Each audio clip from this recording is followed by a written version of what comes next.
العالمين إن الله وملائكته يصلون على النبي يا أيها الذين آمنوا صلوا عليه وسلموا تسليما اللهم صل على سيدنا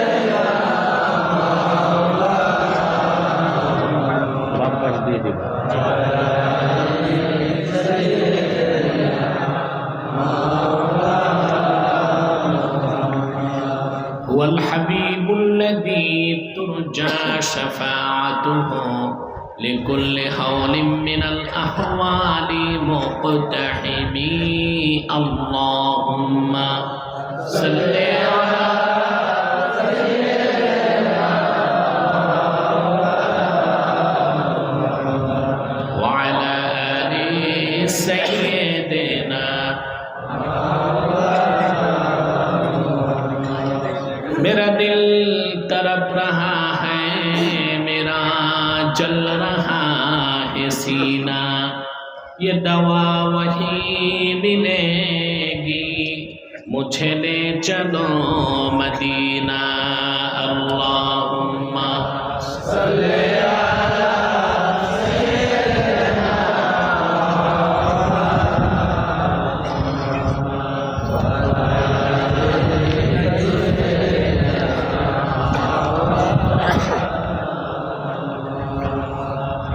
मुहम्मदुन रसूलुल्लाह सल्लल्लाहु अलैहि वसल्लम खतमल्लाहु बिहिन नबुव्वा व हकमन ला नबिय्य बअदहु बलगल उला बिकमालिही हसनत जमीअ खिसालिही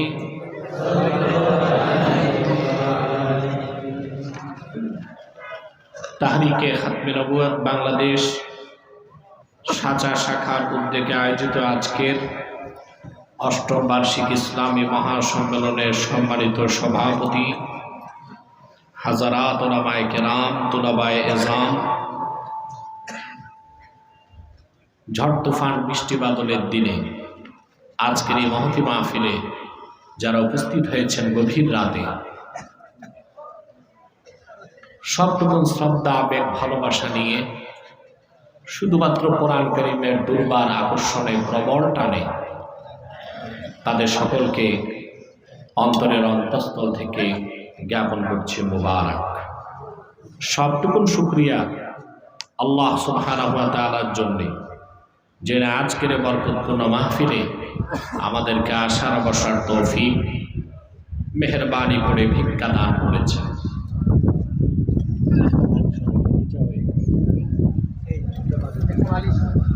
অগণিত অসংখ্য দরুদ ও সালাম আল্লাহর সৃষ্টির প্রধান আকর্ষণ বিশ্বসভার সভাপতি সকল নবী রাসূলগণের মাথার তাজ শামসুল হিদায়াত বদরুদ্দুজা সৈয়দুস সাকালাইন ইমামুল মুরসালিন খাতামুন নবিয়্যিন ওয়াল মুরসালিন আফতাবে নবুওয়াত শাহে রিসালাত सरकार दो जहां सुल्तानुल मदीना नबीयुल अंबिया हुजूर अकरम नूरे मुजस्सम नूरुन अला नूर सय्यदिना हबीबिना शफीइना मौलाना मुहम्मद सल्लल्लाहु अलैहि वसल्लम अल्लाह पाक যাকে আজ থেকে ১৫০০ বছর আগে প্রেরণ করেছেন সর্বশ্রেষ্ঠ ও সর্বশেষ নবী ও রাসূল হিসেবে, যার পরে আজ পর্যন্ত পৃথিবীতে অবশ্যই কোনো প্রকার নবী কিংবা রাসূল অবশ্যই আসে নাই, অবশ্যই এখনো নাই, অবশ্যই কিয়ামত পর্যন্ত আসবে না। সম্মানিত সুধী, এমন একটা সময় মাহফিল হচ্ছে যখন তখন বৃষ্টি আসতে পারে, ঠিক না? তবে আল্লাহ তাআলা যথেষ্ট সুযোগ দিয়েছেন, এখন পর্যন্ত কোনো বিড়ম্বনা হয় নাই। তিনি যদি বৃষ্টি দিয়ে মাহফিলটাকে পণ্ড করে দিতেন, সেটা তো ইনসাফ হতো। কি হতো? আর যদি বৃষ্টি না দেন, এটা ইহসান। আমরা অপেক্ষা করব তিনি ইনসাফ করবেন না ইহসান করবেন। সবাই কথা বলেন। আমরা দেখব মালিক ইনসাফ করেন নাকি ইহসান করেন। দোনোটাতেই আমরা খুশি আছি। তবে তিনি পরীক্ষা নিতে পারেন, আর খাঁটি মুমিনদের থেকে মুনাফিক কারা তাদের আলাদা করতে পারেন। আমরা নিয়তটা ঠিক করে বসি। আমি আসার সময় আরো আগে আসতাম, একটু সমস্যা হয়ে গেছিল গাড়িতে, আসতে আমার দেরি হয়েছে, নতুবা আমি 9টার পর থাকতে পারতাম। সে যাই হোক, আপনারা কষ্ট করে বসে আছেন, বসে যে রইলেন, আপনাদের তো লাভ হয়েছে। লাভ হয়েছে না? উপরে সামিয়ানা আছে, আল্লাহ রহমতের নজরে তাকায় আছে। তিনি জানেন এই মানুষগুলো পার্থিব কোনো স্বার্থ চায় না। চান? নেতারা যখন রাজনৈতিক সমাবেশ করে, কর্মী আনতে বাস ভাড়া করতে হয়, লাগে না? দুপুরে লাঞ্চের প্যাকেট দিতে হয়, নগদ কিছু পকেটে দিতে হয়, তারপরও মানুষ আসতে চায় না। কিন্তু আপনারা মৌমাছির মতো ঝাঁকে ঝাঁকে বসে আছেন শুধুমাত্র আল্লাহর কোরআনের আকর্ষণে, মহব্বতে। যে কোরআনকে ভুললেন না, হাসর ময়দানে কোরআন আপনাদেরকে ভুলবে না। সুবহানাল্লাহ। আল্লাহর হাবিব ইরশাদ করেছেন, মান জাআলাল কুরআনা আমামাহু কাদাহু ইলাল জান্নাহ। যে ব্যক্তি দুনিয়ায় জীবন চলার পথে কোরআনকে সামনে রাখবে, কোরআনের আমল করবে, হুকুম মানবে, কালকে কিয়ামতের দিনে কোরআন আল্লাহ সে বান্দাকে পথ দেখিয়ে জান্নাত পর্যন্ত পৌঁছায় দিবে। আমরা খুশি আছি? অপেক্ষার প্রহর গুনেছেন আপনারা, ঠিক না? প্রতি শ্বাসে 10টা করে নেকি পেয়েছেন। আমল নামায় আপনাদের একটা সগীরা গুনাহ নাই, সব মাফ হয়ে গেছে। আল্লাহর হাবিব বলেছেন, ইলমে দ্বীন শিখতে আমার উম্মত যখন বের হয়, ইস্তাগফিরু লাহু মান ফিস সামাওয়াতি ওয়া মান ফিল আরদ। সুবহানাল্লাহ। আকাশে জমিনে নদী আর সমুদ্রে যারা আছে, আল্লাহর প্রতিটা সৃষ্টি কোরআনের প্রেমিক শ্রোতার জন্য গুনাহ মাফের দোয়া করে। আমরা অনেক কিছু পেয়েছি না? বিদায় লগ্নে একটু পর মোনাজাত হবে ইনশাআল্লাহ। অকাট্যভাবে বিশ্বাস করবেন, কোরআনের মাহফিলে সম্মিলিত মোনাজাত আল্লাহ ফেরত দেন না। কৃপণতা না করে দরাজ কণ্ঠে বলেন আলহামদুলিল্লাহ। এটা আমার কথা নয়, হাদিসের কিতাবে এসেছে। ইমাম হাইসামি মাজমাউজ জাওয়ায়েদে হাদিসটি নকল করেছেন। আল্লাহর হাবিব ইরশাদ করেছেন, আমার উম্মতের কোন মুমিন যখন আল্লাহর কাছে দোয়া করে, বাকিরা যদি সম্মিলিতভাবে আমিন আমিন বলে, আমার উম্মতের সম্মিলিত মুনাজাত আল্লাহ পাক সঙ্গে সঙ্গে কবুল করে নেন। একটু পর যে আমরা মুনাজাত করব, এককভাবে না সম্মিলিতভাবে? তাহলে আশা করা যায় গুনাহ মাফ করে নিষ্পাপ হয়ে বাড়ি যেতে পারবো। এতে আমরা খুশি না বেজার? খেয়াল করে নয়েজটা কমাই দিও, শীষ দেয়। সম্মানিত সুধী, আমরা সবাই খুশি, মাবুদ খুশি, ফেরেশতারা খুশি, বেজার শুধু শয়তান। বেজার কে? শয়তান বেজার, তার চেলা চামড়ারাও বেজার। এখন শয়তানের সব চেষ্টা গেছে, একটা বাকি আছে, মুনাজাত পর্যন্ত বসবেন কিনা। শয়তান ওয়াসওয়াসা দিবে। আমরা নেক নিয়ত করে শয়তানের না পাক্কালে একটা চপেটা ঘাত করতে চাই। রাজি আছেন? আমরা নিয়ত করছি কিছুক্ষণ পরে আজকের মুনাজাত করে গুনাহ মাফ করে নিষ্পাপ বেহেশতি আল্লাহওয়ালা হয়ে বাড়ি যেতে চাই। কারা কারা হাত তুলে আল্লাহ তাআলাকে দেখো। আল্লাহ কবুল করুন, মঞ্জুর করুন। সূরা মায়দাতে আল্লাহ তাআলা ইরশাদ করেছেন, আল ইয়াউমা আকমালতু লাকুম দীনাকুম। আজকের এই পবিত্র আরাফার দিন মানব জাতি, তোমাদের জন্য আমি দ্বীনকে পরিপূর্ণ করে দিলাম। ওয়া আতমামতু আলাইকুম নি'মাতি, আমার নিয়ামত তোমাদের উপর পূর্ণ করলাম। ওয়া রাদুলাকুমুল ইসলাম দীনা, আর শুধুমাত্র আমি আমার হাবিব মুহাম্মদ সাল্লাল্লাহু আলাইহি ওয়াসাল্লামের দ্বীনকে স্বীকৃতি দিলাম। সুবহানাল্লাহ। কোরআন শরীফের এই আয়াত তরজমা শুনলেন, কিন্তু এটার ব্যাখ্যা কিন্তু আপনারা টের পান নাই। পাইছেন? সুনান তিরমিজির হাদিস। আমি যে আয়াতের ব্যাখ্যা আপনাদের শোনাচ্ছি, আল্লাহর হাবিবের আপন চাচাতো ভাই আব্দুল্লাহ ইবনে আব্বাস, নাম শুনছেন না? আল্লাহর হাবিব যখন বিদায় হজ্জে ভাষণ দিয়েছেন, তখন আব্দুল্লাহ বিন আব্বাসের বয়স ছিল 14। কত? ছেলেরা বালেগ হয় কত বছরে? 15। 18 ওটা তো আপনারা বানাইছেন। শরীয়তের দৃষ্টিকোণে কত বছরে? এই আব্দুল্লাহ বিন আব্বাস, সুবহানাল্লাহ, আল্লাহর হাবিবের জন্য একদিন ওযুর পানি নিয়ে দাঁড়াইছিলেন। খুশি হয়ে রাসূলুল্লাহ নূরের সিনার সাথে আব্দুল্লাহ বিন আব্বাসের সিনা লাগায়া বলছেন, আল্লাহুম্মা আল্লিমহু তাওয়িল, আল্লাহ তুমি তারে কোরআনের ইলম দান করো। আল্লাহর হাবিবের এতটুকু দোয়ার কারণে আল্লাহ রাব্বুল আলামিন আব্দুল্লাহ বিন আব্বাসের সিনায় 30 পারা কোরআনের ব্যাখ্যা মুসাজ্জাল করে দিয়েছেন। রাইসুল মুফাসসিরিন, মুফাসসিরদের সম্রাট হয়ে গেছিলেন। বলেন সুবহানাল্লাহ। এই আব্দুল্লাহ বিন আব্বাস রাদিয়াল্লাহু তাআলা আনহুমা একদিন আল ইয়াউমা আকমালতু লাকুম দীনাকুম এই আয়াত পড়তেছিলেন, আর ওনার সামনে বসা ছিল মুসলমানদের সাথে কিছু ইহুদি। বুঝলেন? একটা জিনিস বুঝে আসে, রাসূলুল্লাহর জমানায় ১৫০০ বছর আগে ইহুদিরাও কোরআন শরীফ শুনতো, না মানলেও।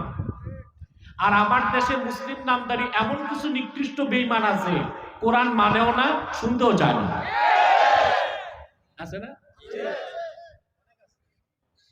ঢাকা শহরে এই সমস্যাগুলো হয়। মাহফিলের মাইক লাগালে থানায় ফোন করে যে ঘুম আসে না, সাউন্ড কমান। কিন্তু 31 নাইট আর পহেলা বৈশাখে ডিজে পার্টি দিয়া ঢাকার এই জাহান্নামের টুকরা বানায় দেওয়া হয়, তাদের সমস্যা হয় না।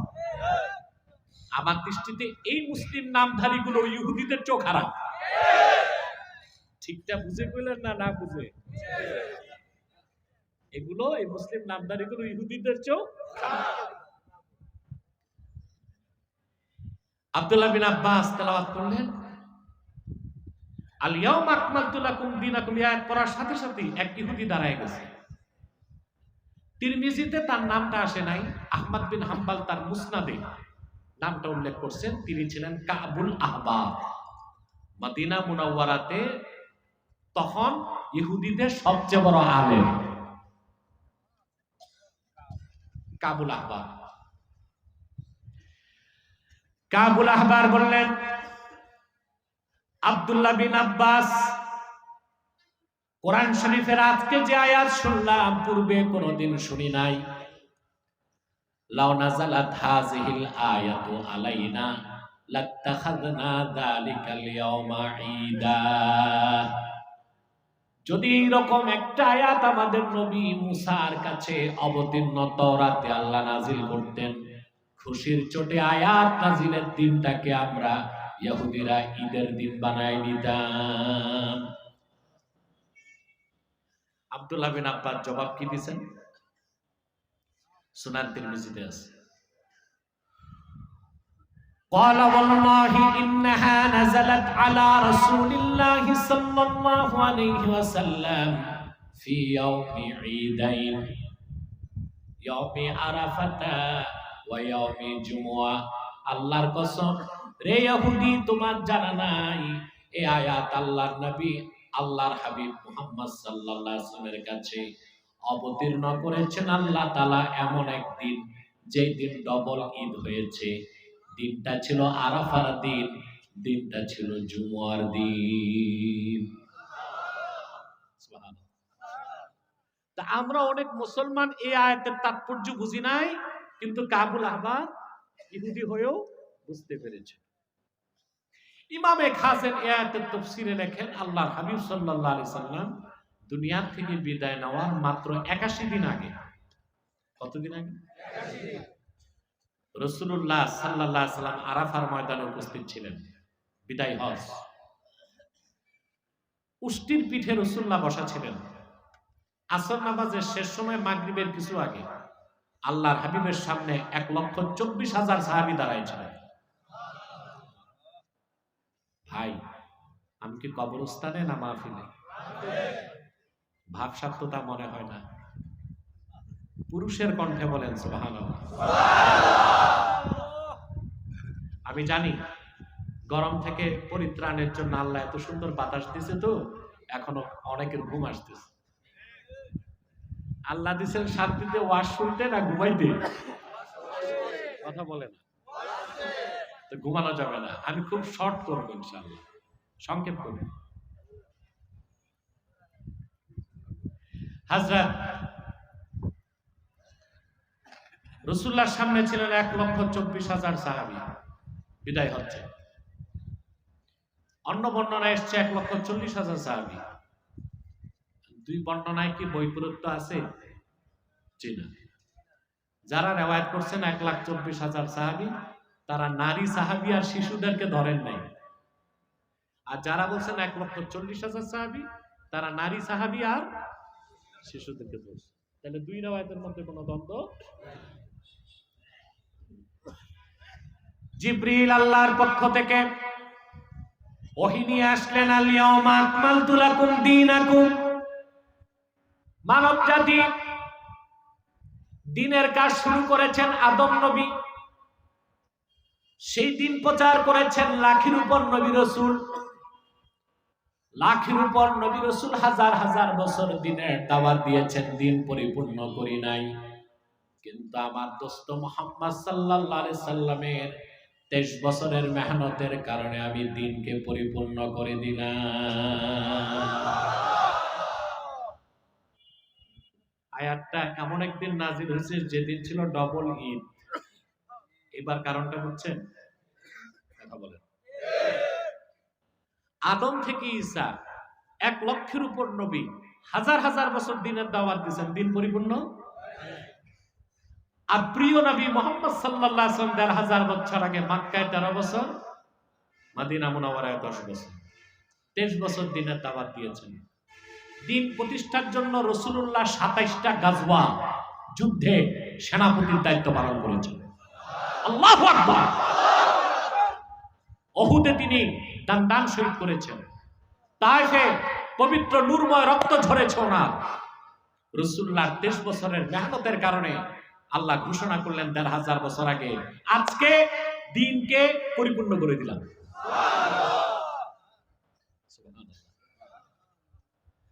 ওয়া আতমামতু আলাইকুম নি'মাতি, তোমাদের উপর আমার নিয়ামতকে পরিসমাপ্ত করলাম। ওয়া রাদিতু লাকুমুল ইসলাম দীনা। এই আয়াতের ব্যাখ্যা আমার করার সাধ্য নাই। আব্দুল্লাহ বিন আব্বাস ব্যাখ্যা করে দিয়েছেন, ওয়া আখতারতু লাকুমুল ইসলাম দীনান ফাকাত। সব দিন ধর্মকে রহিত করে আমি দিন ইসলামকে স্বীকৃতি দিলাম।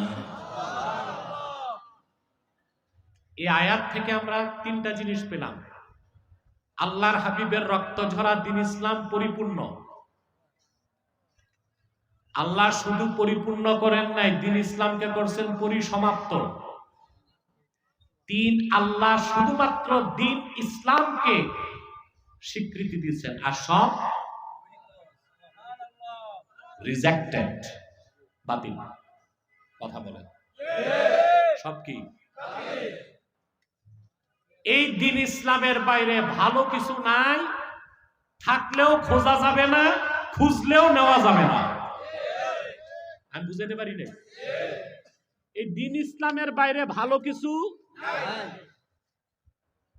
খোঁজা যাবে না, খুঁজলেও নেওয়া যাবে না। কারণ একমাত্র কল্যাণ সত্য ইসলাম। সুবহানাল্লাহ বলুন। আল্লাহ রাব্বুল আলামিন কোরআন কারীমে সূরা আলে ইমরানে বলেছেন, ওয়ালতাকুম মিনকুম উম্মাতুন ইয়াদউনা ইলাল খায়র ওয়া ইয়া'মুরুনা বিল মা'রুফি ওয়া ইয়ানহাউনা আনিল মুনকার। তোমাদের মধ্যে যেন একটি দল থাকে যারা মানুষকে খায়ের, সত্য, কল্যাণ, ভালোর দিকে ডাকবে। সেই ভালো একমাত্র, শুধুমাত্র, কেবলমাত্র দ্বীন ইসলাম। আমরা দ্বীন ইসলামের পরিচয় জানি না। দল চিনি, নেতা চিনি, নেত্রী চিনি, পয়সা চিনি।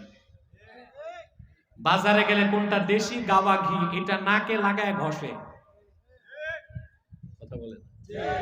দেশি ডিম চিনে, সব দেশি খুঁজে, বউটা শুধু বিদেশি।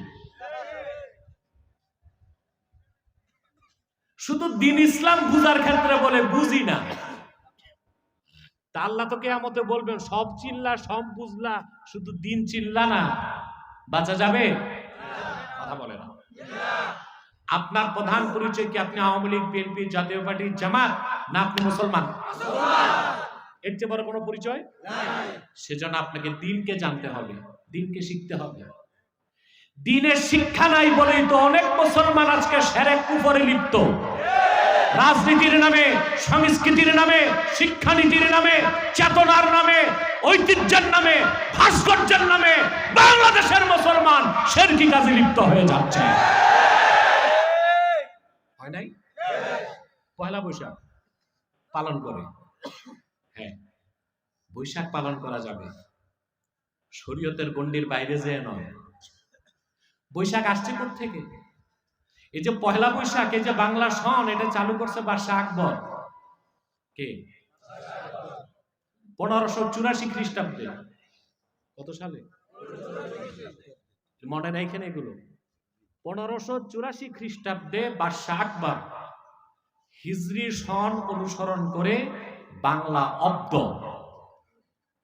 আবিষ্কার করছে রাজস্ব আদায় করার জন্য। তো 500 বছর আগ থেকে তো বাঙালি পয়লা বৈশাখ পালন করছে। কিভাবে? হালখাতা লেখছে।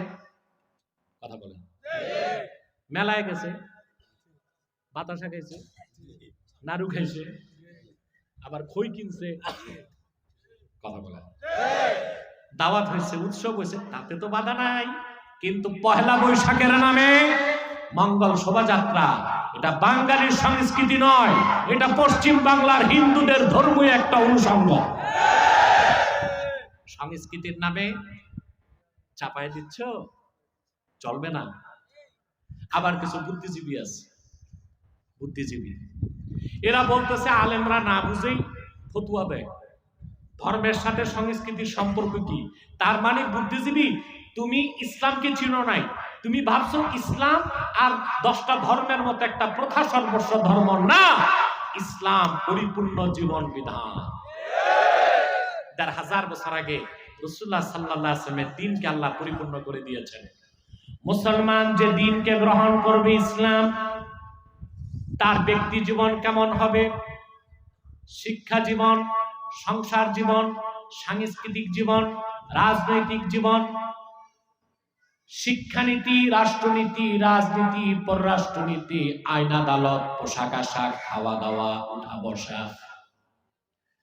পার্থিব কল্যাণ আর পরকালীন মুক্তির জন্য সব সমাধানই তো দিন ইসলামে আল্লাহ রেখে দিয়েছেন। তাহলে কোন দিনদার মুসলমানের ধর্মীয় জীবন একটা, সাংস্কৃতিক জীবন আরেকটা, রাজনৈতিক জীবন আরেকটা হতে পারে নাকি? পারে?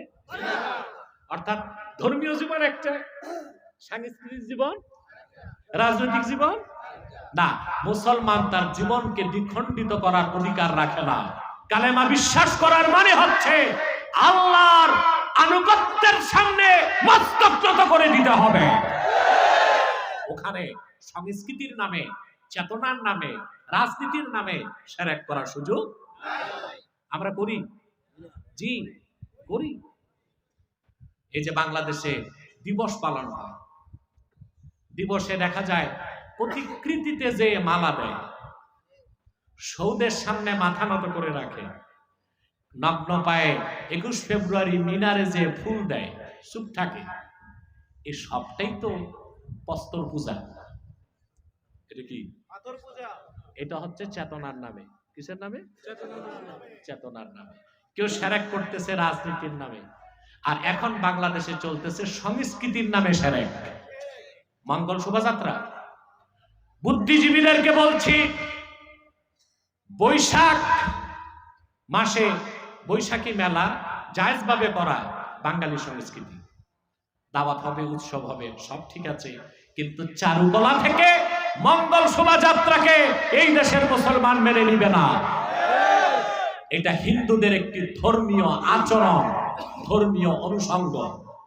হুতুম পেঁচা, ইঁদুর, বাদুর, বাঘ, বন্য মহিষ, সূর্যের প্রতিকৃতি। কেন? সূর্য হচ্ছে হিন্দুদের কাছে সূর্য দেবতা, ওটার প্রতিকৃতি। হিন্দু ধর্ম মতে পেঁচা হচ্ছে লক্ষ্মীর বাহন। হিন্দুরা মনে করে বৈশাখ মাসে লক্ষ্মী পেঁচার উপর বসে লক্ষ্মী নিয়ে আসে। এই বিশ্বাস থেকে হিন্দুরা মঙ্গল শোভাযাত্রা বের করে। তোমরা সংস্কৃতির দোহাই দিয়া বাংলাদেশের মানুষকে বোকা বানাবা। বুদ্ধিজীবীরা কাঠের খড়ম দিয়া পিটায় তোমাদের মাথা ফাটায় দিবে বাংলাদেশের মানুষ। হিন্দুস্তানের দালালি বন্ধ করো। বাংলাদেশে বসে হিন্দুত্ববাদকে প্রচার করতে দেওয়া হবে না।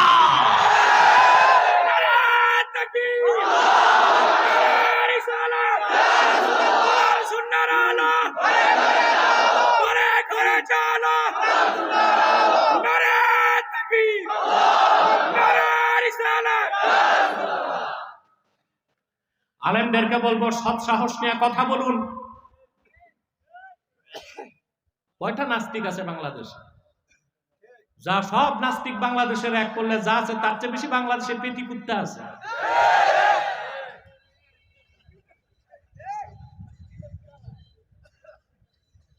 বুদ্ধিজীবীগুলোর চাকরি নাই, ব্যবসা নাই, চলে কেমনে? দিল্লির পয়সা, তেল আবিবের পয়সা, ঠিক কিনা? কি আছে ওদের মাথায়? চুলও নাই। সিটি স্ক্যান করলে দেখবেন মাথার বাইরেও কিছু নাই, ভিতরেও কিছু নাই। সরকারকে বহুবার বলছি, বুদ্ধিজীবীদের এমনি ফালায় না রেখে এদের মাথায় ঘাস চাষ করুন, অন্তত গরু ছাগল খাইয়া বাঁচবা। অতএব দিন ইসলাম হচ্ছে পরিপূর্ণ। এখানে আপনার সাংস্কৃতিক জীবন কি হবে ইসলাম বলে দিছে, রাজনৈতিক জীবন কি হবে ইসলাম বলে দিছে, আপনার অর্থনৈতিক জীবন কেমন হবে ইসলাম বলে দিছে। ইসলামকে গ্রহণ করার পর অন্য কোন দিন, ধর্ম, তন্ত্র, মন্ত্র মানা যাবে না। যাবে? এখন আসেন, আমাকে মুনাফিকরা প্রশ্ন করতে পারে, এটা কেমন গায়ের জোরের কথা? হ্যাঁ, Islam is the best, Islam is last, ইসলাম চূড়ান্ত, ইসলাম শ্রেষ্ঠ।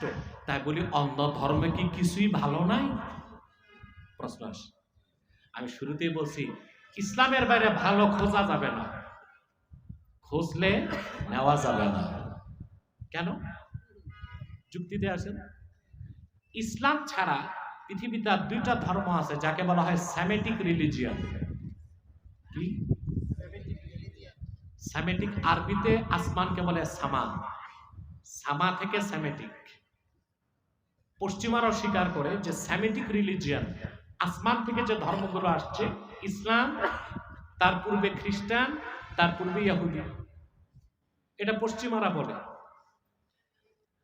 আর পশ্চিমা বিশেষজ্ঞদের মতে, দার্শনিকদের মতে হিন্দু কোনো ধর্ম না, হিন্দুইজম এটা একটা কালচার, এটা কি সংস্কৃতি, এটা কি সংস্কৃতি। বৌদ্ধ এটা হিন্দু ধর্মের একটা পরিবর্তিত রূপ। পশ্চিমা দার্শনিকদের মতে ইসলাম ছাড়া আর দুইটা ধর্মকে তারা একশ্বরবাদী ধর্ম বলে, সেমিটিক ধর্ম বলে। একটা হচ্ছে খ্রিস্টান আর একটা কি। এখন বলতে পারেন ইসলাম ইজ দ্য বেস্ট, ইসলাম শ্রেষ্ঠ, তো ওই ধর্মের ভালো কিছু কি নেওয়া যায় না? প্রশ্ন। এক কথায় জবাব দিচ্ছি, ওষুধ যত দামি হোক, ডেট ফেল ওষুধ খেলে রোগী বাঁচে না মরে। ওষুধ দামি কিন্তু ডেট এক্সপায়ার্ড, মেয়াদ উত্তীর্ণ ওষুধ খাইলে যে রোগী 3 মাস বাঁচবে ওটা তো 3 দিনে মরবে। কথা বলেন, 3 দিনে মরবে। সবচেয়ে দামি হচ্ছে ক্যান্সারের ঔষধ, কেমোথেরাপি, জানেন তো? এক একটা শিশি কেমোথেরাপি 80,000, 1 লাখ, 1.5 লাখ টাকা। এখন যেই কেমোথেরাপি ক্যান্সার রোগীকে অ্যাপ্লাই করা হবে, মেয়াদ চলে গেছে, ওটা লাগালে রোগী বাঁচবে না, তাড়াতাড়ি মরবে। হযরতে মুসার মাধ্যমে আল্লাহ তাআলা দ্বীন পাঠিয়েছেন, ঈসা নবীর আগমনের মাধ্যমে মুসা নবীর শরীয়ত রহিত হয়ে গেছে, ঠিক কিনা? ১,৫০০ বছর আগে মুহাম্মদ সাল্লাল্লাহু আলাইহি সাল্লামের দ্বীন ইসলামকে আল্লাহ তাআলা পরিপূর্ণ করে দিয়েছেন।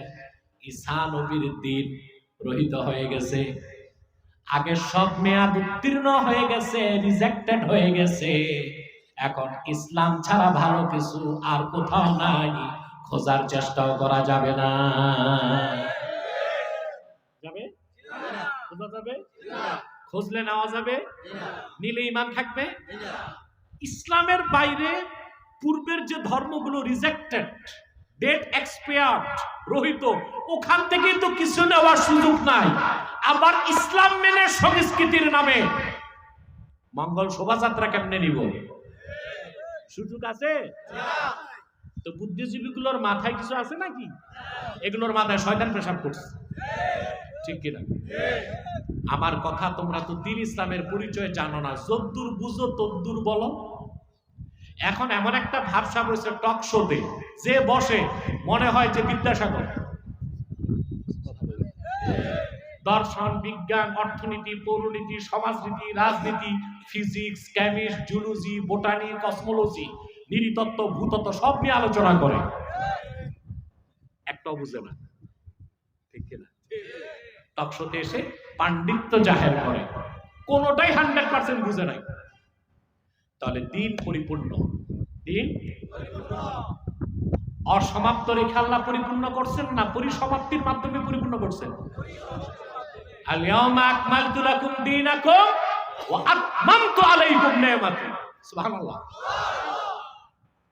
আল্লাহ বলে দিয়েছেন কিছু অসমাপ্ত রেখে পরিপূর্ণ করি নাই।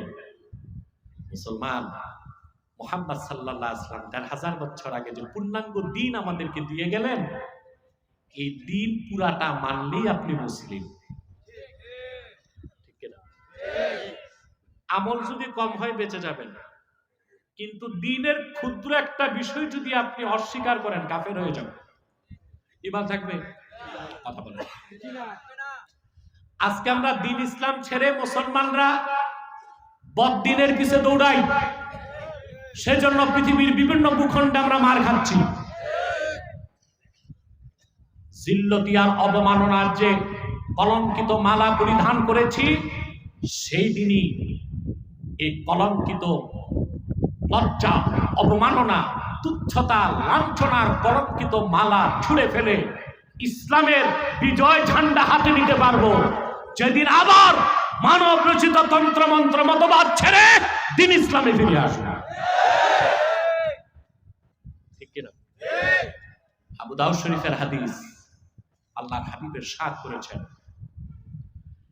ইযা তাবায়াতুম বিল আইনা ওয়া আখাযতুম আযনাবাল বাকর ওয়া রাদিতুম বিয-যার'i ওয়া তারাকতুমুল জিহাদ সাল্লাল্লাহু আলাইকুম যুল্লান লা ইয়ানজাউহু হাত্তা তারজিউ ইলা দীনিকুম। আবু দাউদ শরীফের হাদিস, আল্লাহর হাবিব বলেছেন, তোমরা যখন হারাম ব্যবসা করবা বাহানার মাধ্যমে, কিসের মাধ্যমে? এটা কিন্তু আমাদের মধ্যে আছে। দাড়ি আছে, দাড়ি পেকে গেছে, সুদ খায় না, তো টাকা নিয়েছেন, বলছে না আমি তো সুদ টুদ খাই না, ওই মাসে এক বস্তা চাল দিয়ে, এক বস্তা তো 12 মাস পর 10,000 টাকা ফেরত নিছে, ফাঁকে দিয়া 12 বস্তা চাল খাইছে, ওইটাই সুদ। এমনি খায় নাই। এটা হচ্ছে এই না, এটা কি বাহানা। সরাসরি সুদ খাইতে পারে না, হিলা করে খায়। কি করে খায়? দেখেন না বড় কর্মকর্তারা ঈদের আগে ঘুষ খায় সেমাইয়ের নামে। কি নামে? মাতবররা বিচারে বসলে ঘুষ খায় পান সুপারির নামে। ঠিক কিনা? কিসের নামে? পান সুপারির নামে। ঠিক কিনা? শিক্ষা প্রতিষ্ঠানের রেজিস্ট্রেশনের আগে শিক্ষক যে ভালো মানুষ, এও ঘুষ খায় মিষ্টি খাওয়ার নামে। কোথায় যাবেন? বাস্তব। এখন বাংলাদেশ জাহান্নামের কিনারায় চলে আসছে। আজিমপুর কবরস্থানে মরার পর ঘুষ দিয়া দাফন হইতে হয়। ওখানে রাতে যাবেন, আজিমপুর কবরস্থানের গেট বন্ধ, বাহানা করবে যে না রাত 8টার পর দাফন। আপনি কি লাশ পচাবেন? একজন এসে বলবে 1010 টাকা দেন, ব্যবস্থা হবে। বাহ, মরার পরও ঘুষ দিয়া কবরে গেল। এই সুদ আর ঘুষ ছাড়তে হবে। বাহানা করেও হারাম কিছু খাওয়া যাবে না। ওয়া আখাযতুম আযনাবাল বাকর, আর গরুর লেজকে তোমরা শক্তভাবে ধরবে। ওয়া রাদিতুম বিয-যার'i, দিনের থেকে মনোযোগ সরে যাবে, কৃষি ব্যবসা কামাই রোজগারের দিকে বেশি ভাবসাব আসবে। ওয়া তারাকতুমুল জিহাদ, জিহাদকে ছেড়ে দিবা। সাল্লাল্লাহু আলাইকুম যুল্লাহ, আল্লাহ তোমাদের উপর তখন বেইজ্জতিকে নির্ধারণ করে দিবেন। লা ইয়ানজাউহু হাত্তা তারজিউ ইলা দীনিকুম, ততক্ষণ পর্যন্ত জিল্লাতকে আল্লাহ সরাবেন না যতক্ষণ পর্যন্ত তোমরা জিহাদের পথ ধরে দ্বীনের পথে ফিরে না আসবা। দেখেন, হামাস 70 বছর ফিলিস্তিনের মুসলমান মার খেয়েছে, ঠিক কিনা? জাতিসংঘ সমাধান করতে পারে নাই। কিন্তু ফিলিস্তিনের স্বাধীনতাকামী মুসলমান যখন জিহাদের পথকে বেছে নিয়েছে, পৃথিবীর নিকৃষ্ট সন্ত্রাসী ইসরায়েলের বিষ দাঁতকে ভেঙে দিয়েছে। আমাদের সমাধান তো আমাদেরই করতে হবে, জাতিসংঘ করে দিবে? চোরে চোরে খালাতো ভাই, ওই জাতিসংঘে যে বসে আছে ওটা একটা চোর, নেতানিয়াহু আরেক চোর, বাইডেন আরেক চোর, চোরেরা সব এক সিন্ডিকেট। ঠিক কিনা? কচুয়া থেকে চোর যদি দৌড় খায়, হাজীগঞ্জের চোর তারে সেভ করবে। ঠিক কিনা? হাজীগঞ্জ থেকে যদি গরু চোর দৌড়ানি খায়, কচুয়ার চোর তারে। সারা দুনিয়ায় অমুসলিমরা মুসলমানের শত্রু, কোনোদিন বন্ধু হতে পারে না। মুসলমান সম্মান ও বিজয়কে কেড়ে নিতে পারে দ্বীনের উপর থেকে জিহাদের পথে যে। দেখেন, রাগ করেন না, আমি বাংলাদেশকে পছন্দ করি, কারণ বাংলাদেশই তো আমার জন্ম, ঠিক না? কিন্তু অন্যদের মতো দেশ পূজা করি না। আমি মনে করি দেশের স্বাধীনতা এটা আল্লাহর দান। কার দান? আল্লাহর দান। কিন্তু কৃতজ্ঞতা কার প্রকাশ করব? আমরা কি বাংলাদেশে সত্যিকার অর্থে একটি সার্বভৌম রাষ্ট্রের যতটুকু স্বাধীনতা সম্মান থাকা দরকার তা কি আমাদের আছে? আমাদের দেশে কে ক্ষমতায় বসবে আর কে বসবে না তার সিদ্ধান্ত নেয় মার্কিন যুক্তরাষ্ট্রের স্টেট ডিপার্টমেন্ট। কথা বলেন। মার্কিন যুক্তরাষ্ট্রের স্টেট ডিপার্টমেন্ট সিদ্ধান্ত নেয় কে ক্ষমতায় আসবে কে না আসবে। তাহলে জনগণের হাতে ভোট রেখা লাভ কি? আটলান্টিকের ওপার থেকে চোখ রাঙ্গায় আর আমরা বাংলাদেশে পেশাব করে দিই। ঠিক তার ব্যতিক্রম আফগানিস্তানে, ওরা আমেরিকারে বুড়া আঙ্গুল দেখায়, ঠিক কিনা? কারণ ওরা দ্বীনের উপর মজবুত হয়ে গেছে, জিহাদের পথকে গ্রহণ করেছে। জাতিসংঘ থেকে সমাধান চায় না, চেয়েছে সমাধান এসেছে আল্লাহর কাছ থেকে, যখন তারা দ্বীনকে আঁকড়ে ধরেছে আর জিহাদের পথকে বেছে নিয়েছে। একই চিত্র আফগানিস্তানে, একই চিত্র ফিলিস্তিনে, ঠিক কিনা? তাহলে আমাদেরকে দ্বীনের পথে ফিরে আসতে হবে। মানব রচিত তন্ত্রমন্ত্র মতবাদ আমাদেরকে কখনোই মুক্তি ও সম্মান এনে দিতে পারবে না। কথাগুলো বুঝতেছেন? এবার আসেন, আমি যে আয়াতের ব্যাখ্যা করছি, আমাদের ঈমানের যে মূল আকীদা, আকীদা খাতমে নবুয়ত, এটার পক্ষে একটা শক্তিশালী দলিল। কার পক্ষ থেকে? জোরে বলেন। পূর্বে এক নবীর পরে আরেক নবী আসার তিনটা কারণ ছিল। কয়টা? পূর্বে যত নবী আসছেন আদম থেকে ঈসা, প্রত্যেকে এইখানে তোমরা গোল মিটিং করো না, বসে যাও সবাই। টাইম কত চেয়ারম্যান সাহেব? হ্যাঁ, প্রায় তো 1 ঘন্টা হয়ে গেছে। আর 10 মিনিট কষ্ট করবেন?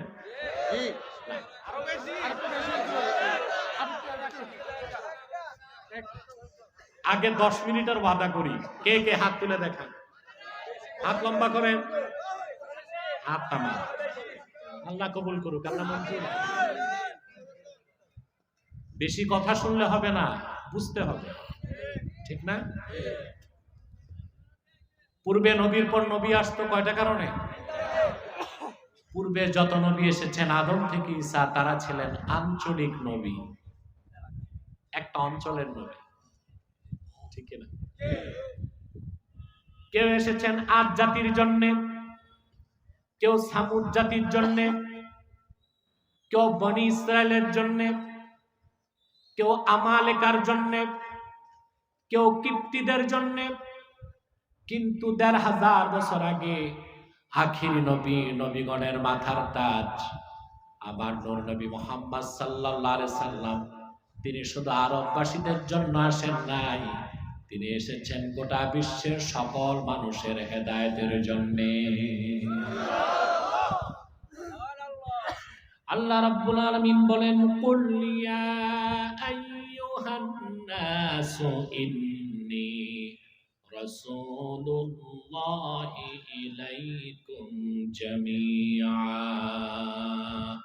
প্রিয় হাবিব মুহাম্মদ সাল্লাল্লাহু আলাইহি ওয়াসাল্লাম, আপনি বলুন, হে সমগ্র মানব জাতি, আমি তোমাদের সবার জন্য আল্লাহর পক্ষ থেকে রাসূল হিসেবে এসেছি। পূর্বের নবীরা ছিলেন আঞ্চলিক, আর আমার নবী, তোমার নবী বিশ্ব নবী। সুবহানাল্লাহ। তো পূর্বে এক অঞ্চলে এক নবী আসলে আরেক অঞ্চলে আরেক নবী দরকার হইতো। কথা বলে, ইব্রাহিম আলাইহিস সালাম নবী ছিলেন, তার ভাতিজা লূত আলাইহিস সালামও নবী ছিলেন। দুইজন ছিলেন দুই অঞ্চলে। আবার এক অঞ্চলে দুইজন নবী একসাথে আসছে, মুসা, হারুন, আপন দুই ভাই, দনজন নবী। সুবহানাল্লাহ। এই জন্য পূর্বে নবীর পরে নবী আসত, কিন্তু মুহাম্মদ সাল্লাল্লাহু আলাইহি ওয়াসাল্লামকে ১৫০০ বছর আগে প্রেরণ করে নবুয়ত ও রিসালাতের দরজা আল্লাহ সমাপ্ত করে দিয়েছে। পূর্বে নবীগণ যে আসতেন তাদের দিন থাকতো অপরিপূর্ণ। কি থাকতো? কথা বুঝতেছেন? পূর্বে নবীগণ আল্লাহর পক্ষ থেকে কিছু নিয়ম কানুন আনতেন না, কথা বলে না, ওইটা হয়তো সহিফা। কি হইতো? নবী বিদায় নিতেন, উম্মতের মানুষ ভেজাল কইরা সহিফার অথেন্টিসিটি নষ্ট করে দিত। কিন্তু আল্লাহ রাব্বুল আলামিন আখিরি নবী মুহাম্মদ সাল্লাল্লাহু আলাইহি সাল্লামের মাধ্যমে ১৫০০ বছর আগে ৩০ পারা কোরআন পাঠালেন। এই কোরআন হেফাজতের দায়িত্ব আল্লাহ আবু বকর, ওমর, ওসমান, আলীকে দেন নাই, আল্লাহ নিজের হাতেই রেখেছেন। ইন্না নাহনু নাযালনা যিকরা ওয়া ইন্না লাহু লাহাফিজুন। নিশ্চয়ই এই কোরআন আমি আমার দোস্ত মুহাম্মদ সাল্লাল্লাহু আলাইহি ওয়াসাল্লামের উপর নাজিল করেছি, আর নিশ্চয়ই আমি এই কোরআনকে হেফাজত করব। সুবহানাল্লাহ। তিন, পূর্বের নবীর পরে নবী আসার আরেকটা বড় কারণ ছিল, একজন নবী দ্বীনের কাজ করতে করতে বিদায় নিতেন। কি করতে? তো বাকি কাজ করতে আবার নবী লাগতো। কি লাগতো? তাফসীর কবীরে এসেছে, ইন তারাকা শাইআম মিনান নাসিহাতি ওয়াল বায়ান ইস্তাদরিকুহু মান ইয়াতি বাদা। একজন নবী যা বাদ রেখে যেতেন, আরেকজন নবী আসতো, বাকি কথা বলতো। কিন্তু আল্লাহ রাব্বুল আলামিন ১৫০০ বছর আগে ১,৪০,০০০ সাহাবীকে সাক্ষী রেখে জিবরিলের মাধ্যমে চূড়ান্ত ঘোষণা করলেন, আল-ইয়াওমা আকমালতু লাকুম দীনাকুম।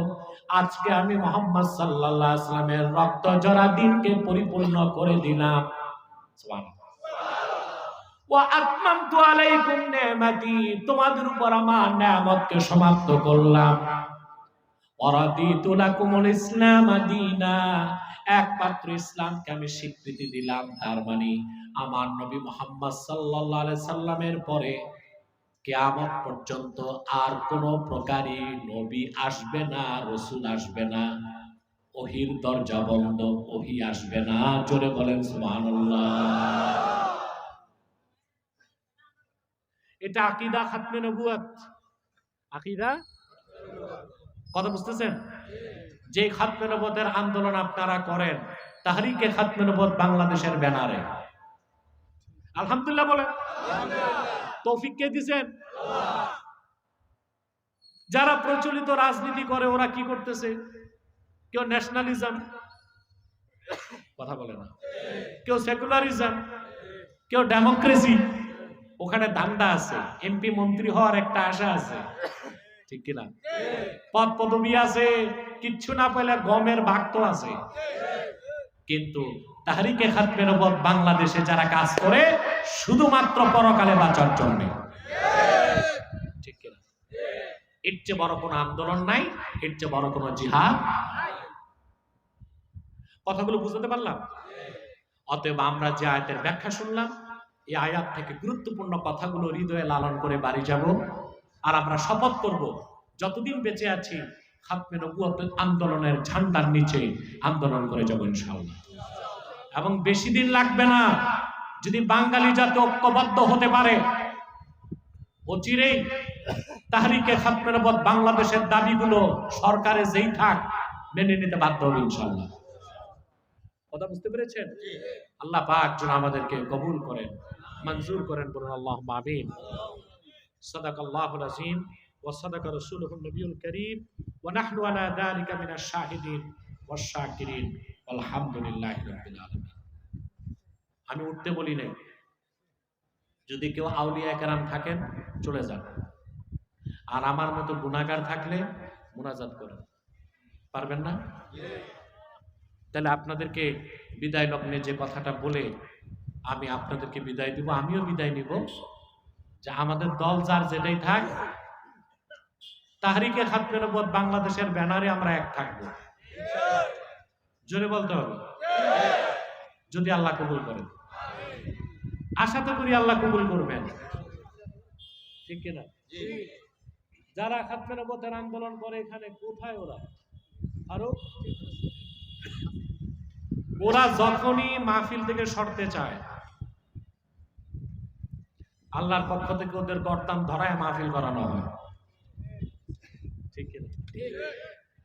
কেন? আসলে আল্লাহ তাদেরকে কবুল করছেন খাতমে নবুয়তের সৈনিক হিসেবে। আমি জানি না ওরা টের পায় কিনা। পাও? তো বাকিদেরকে আমি বলবো সাদরে সাগ্রহে আমাদের কমিটিতে কাজ করে যাবেন, পারবেন না ইনশাআল্লাহ? আপনাদেরকে তো অনেক বুঝাইলাম, এখন বুঝানো হয়ে গেছে, আমল বাকি, ঠিক কিনা? আল্লাহর হাবিবের নূরের জমানায় ১৫০০ বছর আগে মোট যুদ্ধ হয়েছে ৮০টার মতো।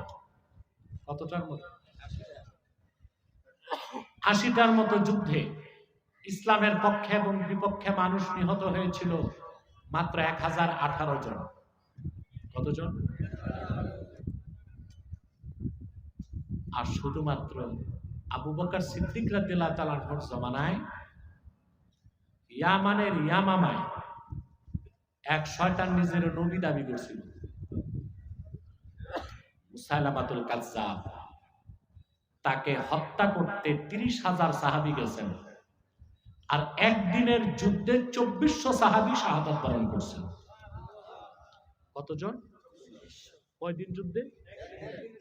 অথচ রাসূলুল্লাহর জমানায় ১০ বছরে ৮০টার মতো যুদ্ধে, গাজওয়া, সারিয়া, জুয়ুস, বুউস সব মিলিয়ে ৮০টার মতো যুদ্ধে ইসলামের পক্ষে এবং বিপক্ষে ১০১৮ জন মানুষ নিহত হয়েছে। রাখো, পরে নিব, হাতে রাখো। আর মিথ্যা নবুয়তের দাবিদার মুসাইলামাকে হত্যা করতে একদিনের যুদ্ধে শুধু সাহাবী শাহাদাত বরণ করছেন কত? ২৪০০। এর থেকে কি কিছুটা টের পান যে খাতমে নবুয়তের আন্দোলন সবচেয়ে বড় আন্দোলন? খাতমে নবুয়তের জিহাদ সবচেয়ে বড়, ঠিক কিনা? যুগে যুগে যখন এই মিথ্যা নবুয়তের দাবিদারদের প্রাদুর্ভাব ঘটছে, উম্মতের মুসলমানরা কি মিছিল মিটিং করছিল? কথা বলেন। তাদেরকে মৃত্যুদণ্ড দেওয়া হয়েছে। কি দেওয়া হয়েছে? কল্লা কেটে দেওয়া হয়েছে। কোন মানুষ যদি কুফরি করে কাফের হয় তার তওবা গ্রহণ করা হবে, কিন্তু কোন কুলাঙ্গার যদি নবুয়ত দাবি করে সে তওবা করলেও তাকে হত্যা করা হবে। বুঝেন নাই?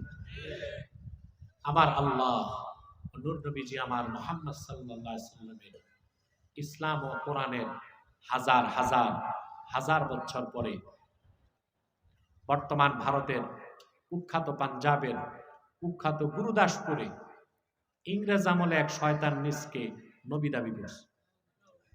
চিল্লায় বলেন নাউজুবিল্লাহ।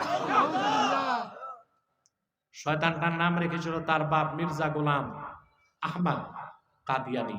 সাবধান, তাকে গোলাম আহমদ বলা যাবে না, কারণ গোলাম আহমদ অর্থ আহমদ এর গোলাম।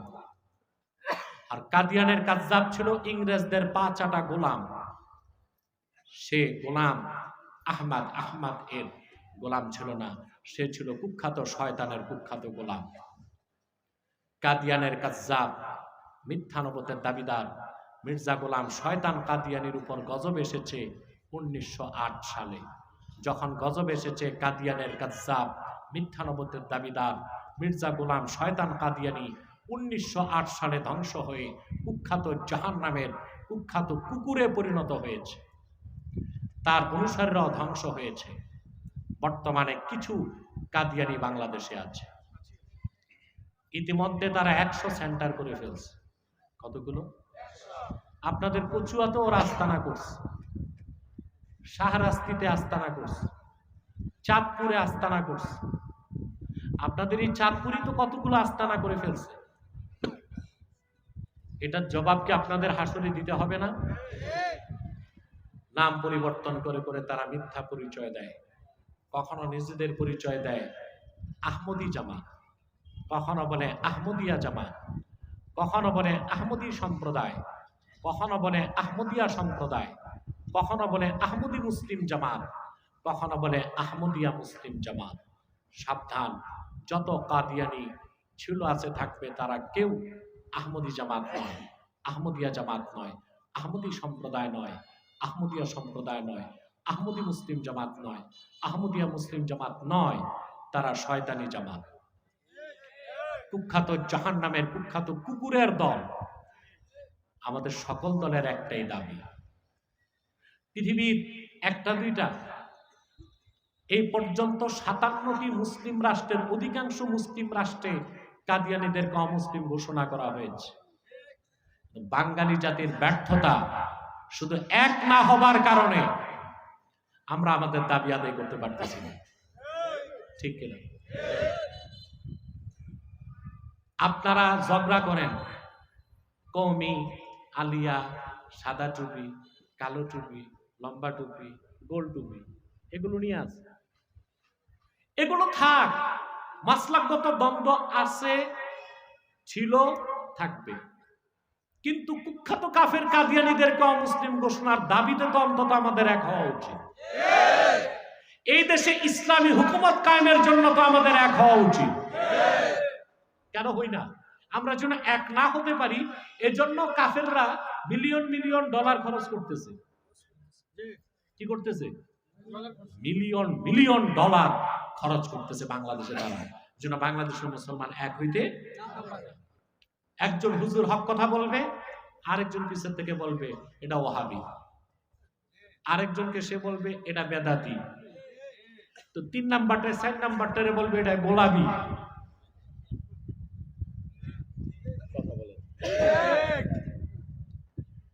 আর দেশে যে পিসাবের তো অভাব নাই, এক এক পিসাব এক একটা মিষ্টি কুমড়ার মতো বসে আছে, হাদিয়া আসে, তোহফা আসে, খাচ্ছে, ঠিক কিনা?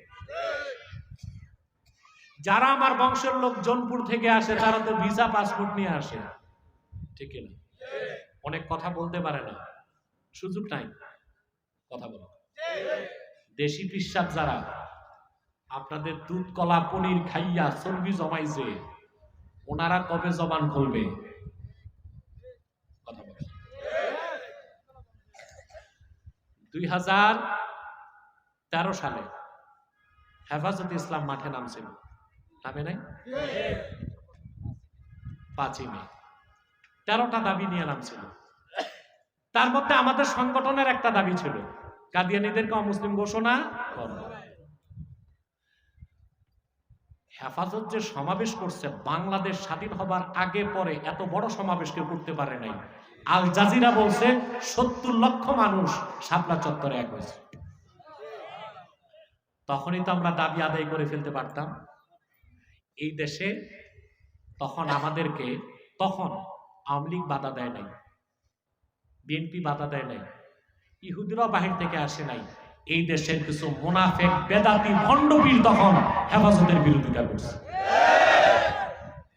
পরে আমরা তথ্য পাইছি 8 কোটি টাকা খাইছিল তারা। কত?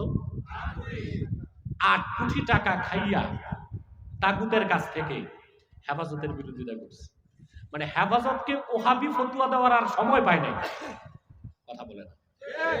আন্দোলন যখন চাঙ্গা, তখন কে ওহাবি কে বেদাতি এই ফতুয়া খোঁজার দরকার ছিল? কথা বলে না। আমি আজকে একটু খোলামেলাই বলে দিলাম, বুঝতে পারছেন? মাসলাকগত দ্বন্দ্ব আছে থাক, কে আওয়ামী লীগ কে বিএনপি দ্বন্দ্ব আছে থাক, আর সাচার ময়দান থেকে ঘোষণা দিচ্ছি, কি আওয়ামী লীগ কি বিএনপি কি জাতীয় পার্টি কি জামাত কি কওমি কি আলিয়া, আমাদের সকল দলের মতের মুসলমানের একটাই দাবি, অনতিবিলম্বে স্বাধীন বাংলায় শয়তান কাদিয়ানীদেরকে রাষ্ট্রীয়ভাবে অমুসলিম ঘোষণা করতেই হবে, করতেই হবে, করতেই হবে। এই দাবি আদায়ে যদি তাহরিকে খাতমে নবুয়ত বাংলাদেশের ব্যানারে জান ও মাল দেবার ডাক আসে, কারা কারা প্রস্তুত আছেন হাত তুলে দেখা।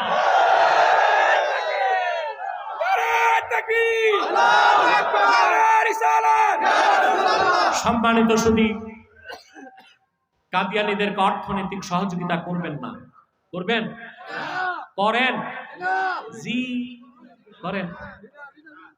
প্রাণ কোম্পানির যত জিনিস তাদের, সেজান কোম্পানির জুস তাদের, আর এফএল এর পণ্যগুলো তাদের, প্রথম আলো, ডেইলি স্টার, কালের কণ্ঠ, তাদের এগুলো ধরবেন না, কিনবেন না, বেচবেন না।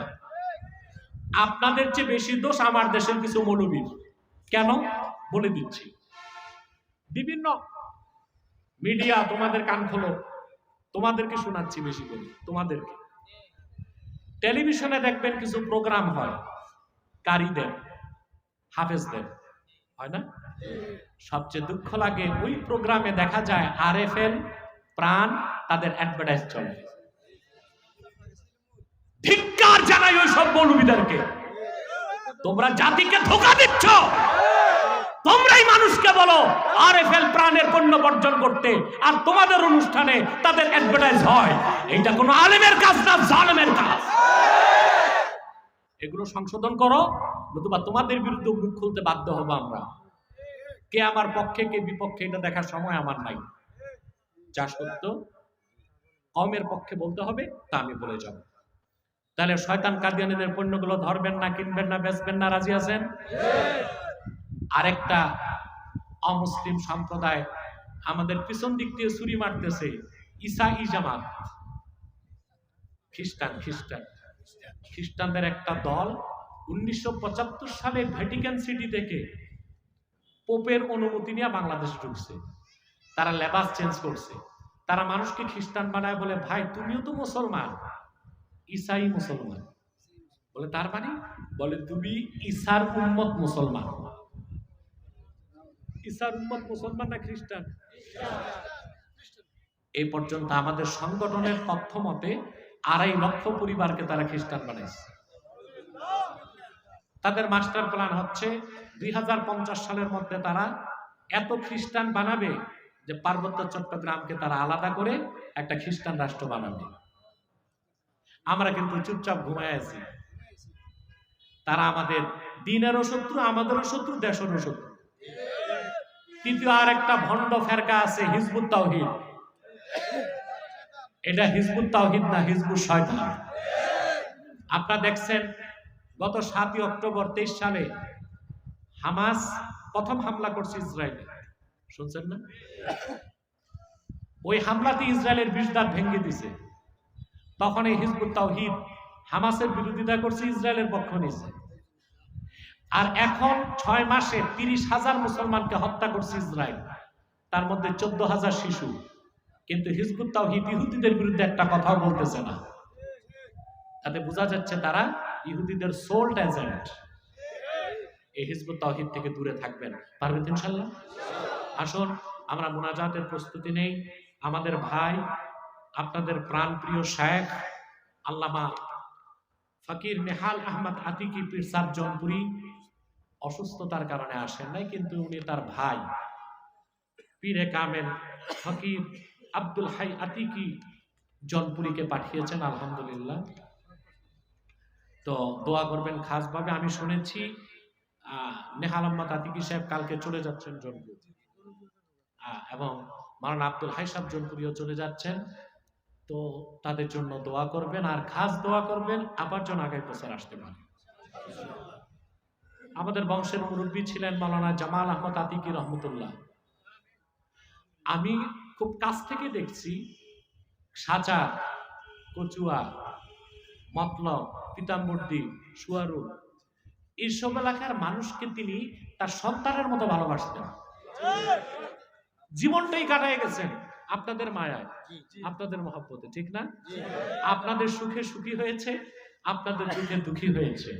আজকে তার কলিজার টুকরা সন্তান নেহাল আহমদ আতিকি জনপুরি সিলসিলার কাজ করে যাচ্ছেন। ওনার ভাই আব্দুল হাই সাহেবও আছেন। প্রাণ খুলে দোয়া করবেন যেন তারা যুগের পর যুগ আসতে পারে। আপনাদের এই সাচার বাজারের ইতিহাস কিন্তু জানেন না। এটা আব্দুল মুবিন রহমতুল্লাহর দোয়ার ফসল। এটা জানেন? আমার মনে হয় চেয়ারম্যান সাহেব কিছুটা জানে। এত বড় বুজুর্গ, তার বিরুদ্ধেও কেস মামলা হয়েছে, হয় নাই? আর যেদিন আদালতে হাজিরা, লোকজন কুনি পাঠাইছে তোমরা যাও, তখন কুমিল্লা হেঁটে যেতে হতো, গাড়ি ঘোড়া ছিল না। হ্যাঁ, তো ওরা দেখে যে এজলাসে আব্দুল মুবিন সাহেব উপস্থিত। রাতে এসা খবর শুনি উনি পাশের এলাকায় মাহফিল করছেন বিকেলে। এই জ্যান্ত কারামত দেখছে এমন দুই একটা লোক এখনো বেঁচে আছে হাজীগঞ্জ কচুয়ায়। কথা বুঝতে পারছেন? সিলসিলায় জনপুর, আলহামদুলিল্লাহ, এটা কারামত আলী জনপুর রহমতুল্লাহ একটা জলজন্ত কারামত। কত পীর কত ফকির, 3 পুরুষ পর নামগন্ধ নাই, বিক্রি হয়ে গেছে, আকীদা নষ্ট হয়ে গেছে, পথভ্রষ্ট হয়ে গেছে। কারামত আলী জনপুর রহমতুল্লাহ বিদায় নিছেন 154 বছর হয়ে গেছে, কিন্তু তার 50 বছরের মেহনতে যে সিলসিলা, এটাকে আল্লাহ উজ্জ্বল রেখে দিয়েছে। ঠিক না? আল্লাহ কবুল করুক, মঞ্জুর করুক, আল্লাহুম্মা আমিন। কয়েকটা প্রশ্ন আসছে, আপনারা বললে উত্তর দেই। বাহ, কয়েকটা বলে তো 1 ডজন প্রশ্ন চলে আসছে। তারাবিহের নামাজ চলছে, এখন আমি মসজিদে প্রবেশ করলাম, এখন আমি কি এশার নামাজ পড়বো নাকি তারাবির নামাজ? আপনি আগে এশার ফরজ আদায় করবেন, তারপরে তারাবিতে শামিল হবেন। যা পেলেন পেলেন, পরে নিজে একা পড়ে নেবেন। তোমরা রুমাল যাদের হাতে চলে যাও মাঠে, প্রত্যেকেই কিছু কিছু দিবেন না? কথা বলে না। ভাড়ার টাকাটা রেখে বাকিটা দিবেন, পকেটে হাত দেন, আপনার পকেটে, পাশের লোকের পকেটে না।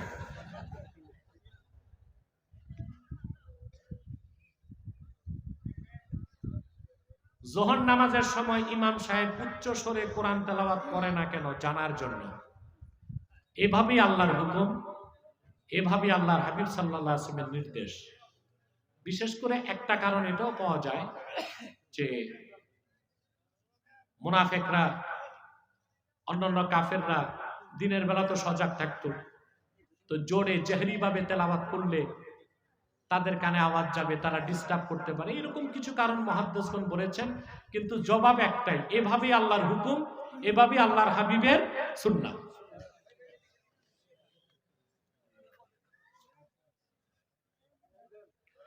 আমাদের সাজার এলাকায় কমিটির ফেতরা এবং জাকাতের টাকা দিয়ে রমজানে উস্তাদের বেতন দেওয়া হয়, এটা কি জায়েজ? উস্তাদ যদি এতিমদেরকে পড়ায় তাহলে জায়েজ। বুঝলেন নাই? এতিমদের হক এতিমদের শিক্ষক নিতে পারবে।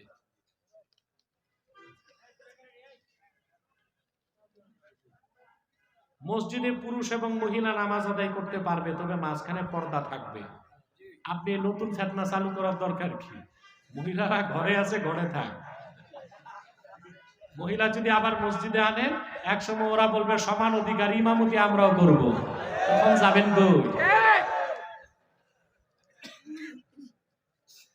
আপনি বলেছেন আল্লাহ নিরাকার, তাহলে ইমাম আবু হানিফা আল্লাহকে কিভাবে স্বপ্নে 100 বার দেখলেন? সঠিক ব্যাখ্যা দিন। কথা তো ঠিক। আমরাও তো বেহেশতে গেলে আল্লাহকে দেখবো না? আল্লাহ তো নিরাকার, কেমন ভাবে দেখবো? সেটা আল্লাহই জানেন কিভাবে আমাদেরকে তিনি সাক্ষাৎ দিবেন, ঠিক না? আর ইমাম আজম আল্লাহকে স্বপ্নে 100 বার দেখেছেন। আল্লাহ যেভাবে দেখতে পারবেন সেভাবে দেখিয়েছেন, কিন্তু আমাদের আকীদা এটাই, আল্লাহ তাআলা মুনাজ্জাহুম মিনাল জিসমে, দেহ থেকে পবিত্র, সকল আকারের স্রষ্টা আমার আল্লাহ নিজে নিরাকার। সালাতুত তাসবিহ নামাজ জামাতে পড়া যায় কিনা? না, হানাফিদের মতে মাকরুহ, একা একা পড়বে। ইমাম সাহেবের বেতন বাকি রেখে মসজিদের উন্নয়ন কাজ করা যাবে কিনা? দেখেন, ইমাম সাহেব আপনারা মোটে দেন কত বেতন? এই এলাকায় 10,000 টাকা বেতনের ইমাম কয়জন আছে? 6,000 7,000 টাকা। ওই বাজারে দারোয়ানের বেতন দেয় 12,000, ইমামের বেতন দেয় 6,000। এটাও যদি বাকি রাখেন ভাই, জায়েজ না জায়েজ পরে ইমামের বদদোয়া লাগবে, দিয়ে দিয়েন, তারপর মসজিদের উন্নয়ন করেন।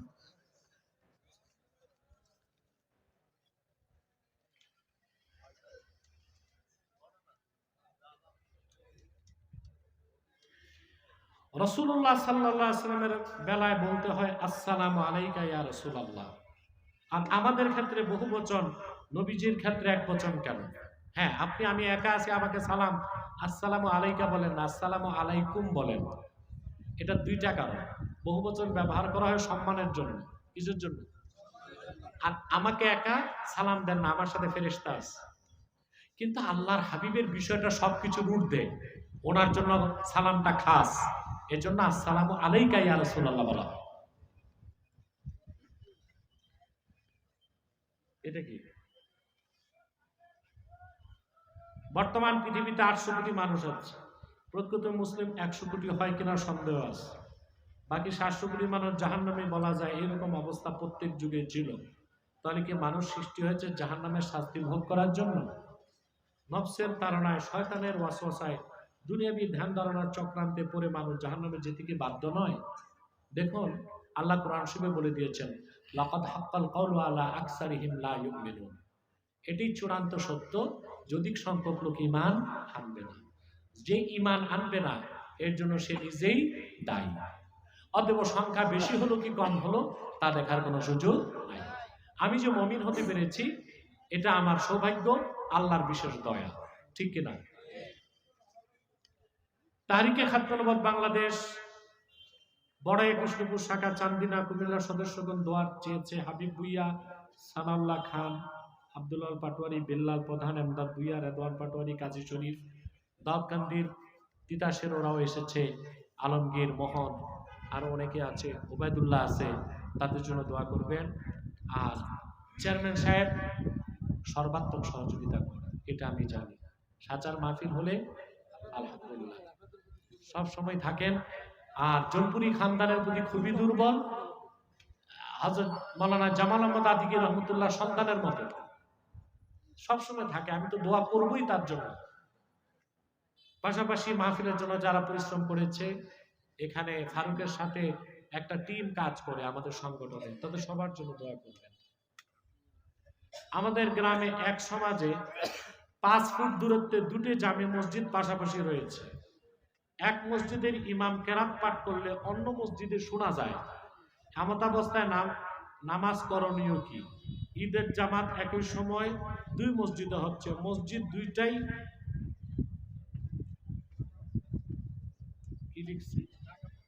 টাইলস দিয়ে পাকা করা হয়েছে, বিশ্বাস সঠিক সমাধান দিবেন বুঝে। দেখুন, ভালো করে শোনেন, কাফের মুশরিক যদি মসজিদ বানায়, ওইটার নাম মসজিদের দেরার, শরীয়তের হুকুম। কাফের মসজিদের বানানো উপাসনালয় মসজিদ হতে পারে না, আগুনে জ্বালাই দিতে হবে। আর মুসলমানেরাও যদি আড়াআড়ি, মারামারি, হিংসা বিদ্বেষ করে মসজিদের কাছে মসজিদ বানায়, ওইটাও মসজিদে জেরার। কিন্তু শরীয়তের হুকুম, মসজিদ হয়ে গেলে, যেহেতু মুসলমানরা বানাইছে, তখন নামাজ চালু করে দিতে হবে। তা আমি বুঝলাম না 5 ফুট দূরে আবার মসজিদ হয়েছে কেন? এটা বড় একটা আশ্চর্য বিষয়। আপনারা নামাজের যেহেতু বানায় ফেলছেন, আর কি করবেন? নামাজের শিডিউলটা চেঞ্জ করবেন। কথা বলে না, আজান একটু আগে পরে হবে, জামাত একটু আগে পরে। আসুন আমরা এবার মুনাজাত করি, একটু সালাত সালাম পড়ে নেই। আগে 11 বার ইস্তেগফার করুন, সূরা ইখলাস পড়ুন 3 বার, সূরা ফাতিহা পড়ুন 1 বার। যাবেন না, বসেন। বদকিসমত হবেন মুনাজাত না করে।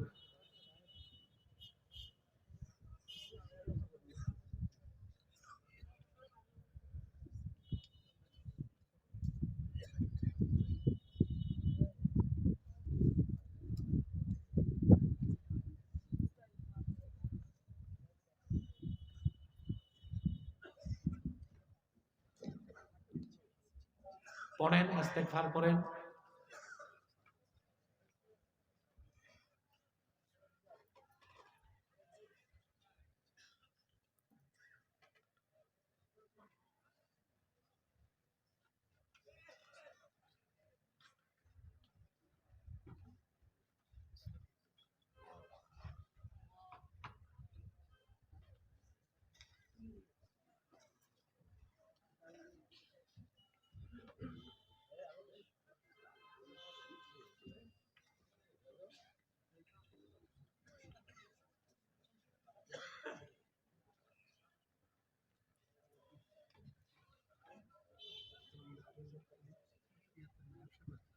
আচ্ছা আচ্ছা ঠিক আছে বসে ঠিক টিস্যুটা দাও টিস্যুটা দাও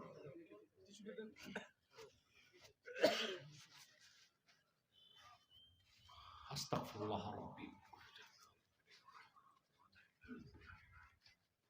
আসুন আমরা একটু সালাত ও সালাম করে নিই মহব্বতে মহব্বতে সাল্লাল্লাহু আলা মুহাম্মদ সাল্লাল্লাহু আলাইহি ওয়াসাল্লাম সাল্লাল্লাহু আলা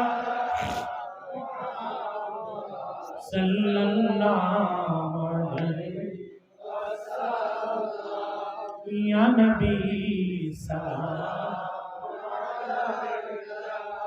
يا رسول سلام يا حبيب صلوات الله محمد رسول الله صلى الله عليه وسلم ختم الله به النبوة وحكما لا نبي بعده يا نبي سلام عليك يا رسول سلام عليك يا حبيب سلام عليك صلوات الله عليك بلغ العلا بكماله حسنت جميع خصاله بلغ العلا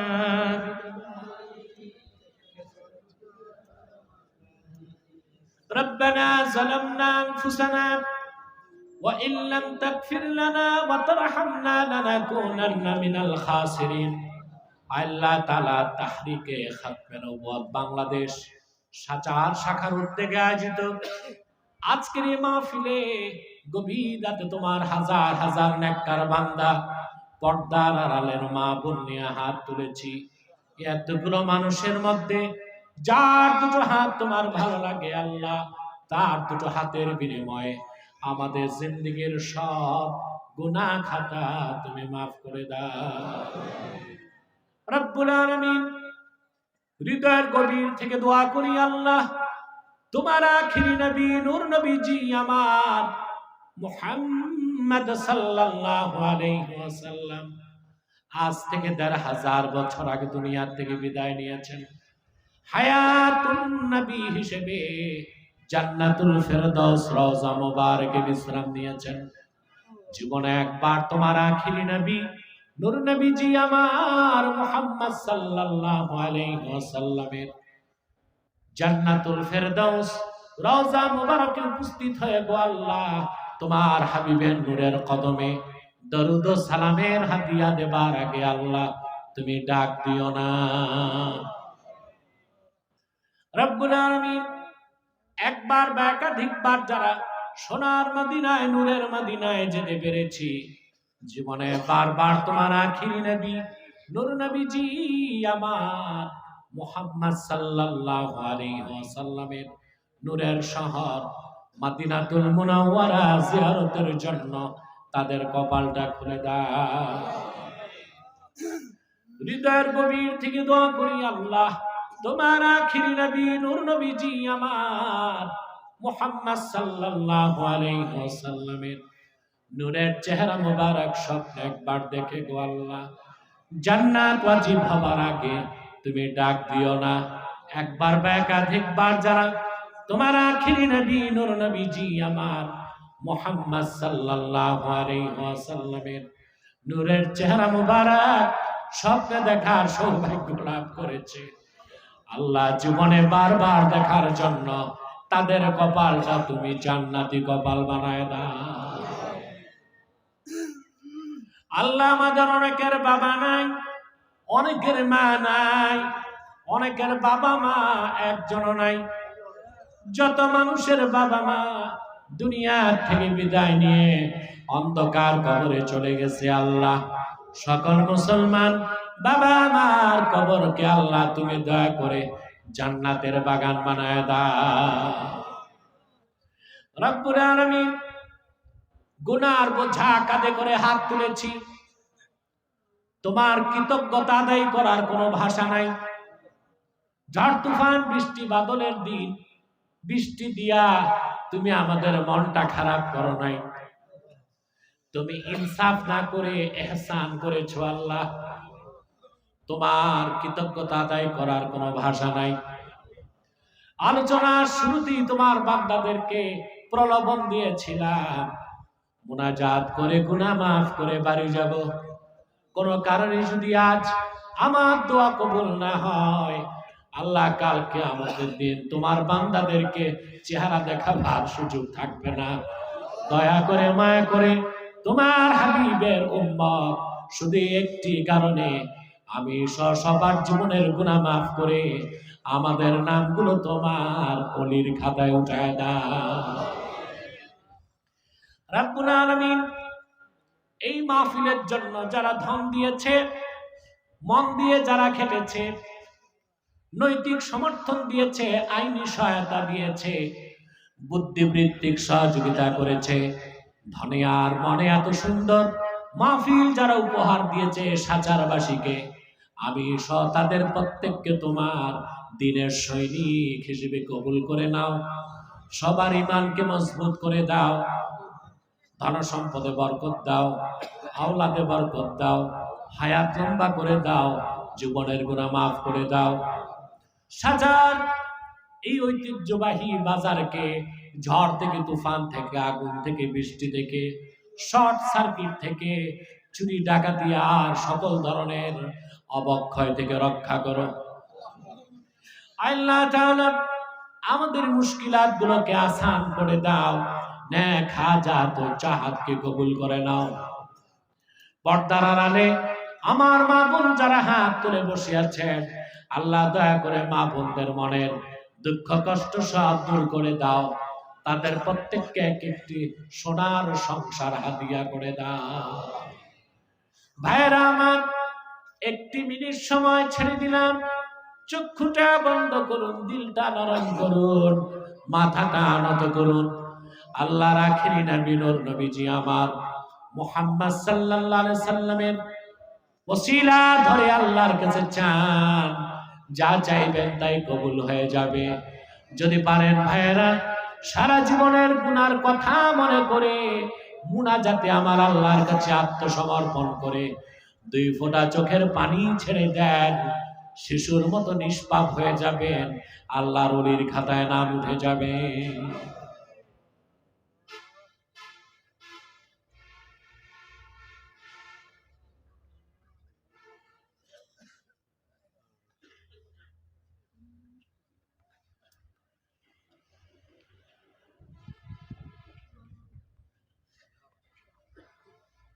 আল্লাহ তুমি আব্বাস হুজুরের হায়াতে বরকত দাও। আমিন। আল্লাহ তুমি আব্বাস হুজুরের হায়াতে বরকত দাও। আমিন। আল্লাহ তুমি আব্বাস হুজুরের আম্মা জানের হায়াতে বরকত দাও। আমিন। আল্লাহ তুমি হাইশা হুজুরের হায়াতে বরকত দাও। আমিন।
اللهم إنا نتوسل إليك بوسيلة حبيبك المحترم نبيك الخاتم سيدنا وسيد الأبرار نبينا ونبي الأنبياء محمد بن عبد الله نبي الله رسول الله صلى الله عليه وسلم الذي أكملت به قصر النبوة وحكمت لا نبي بعدك وأعلنت في القرآن بالبرهان أن محمدا صلى الله عليه وسلم خاتم النبيين والمرسلين قبل 15 سنة وصلى الله تعالى على خير خلقه نبينا محمد نور الله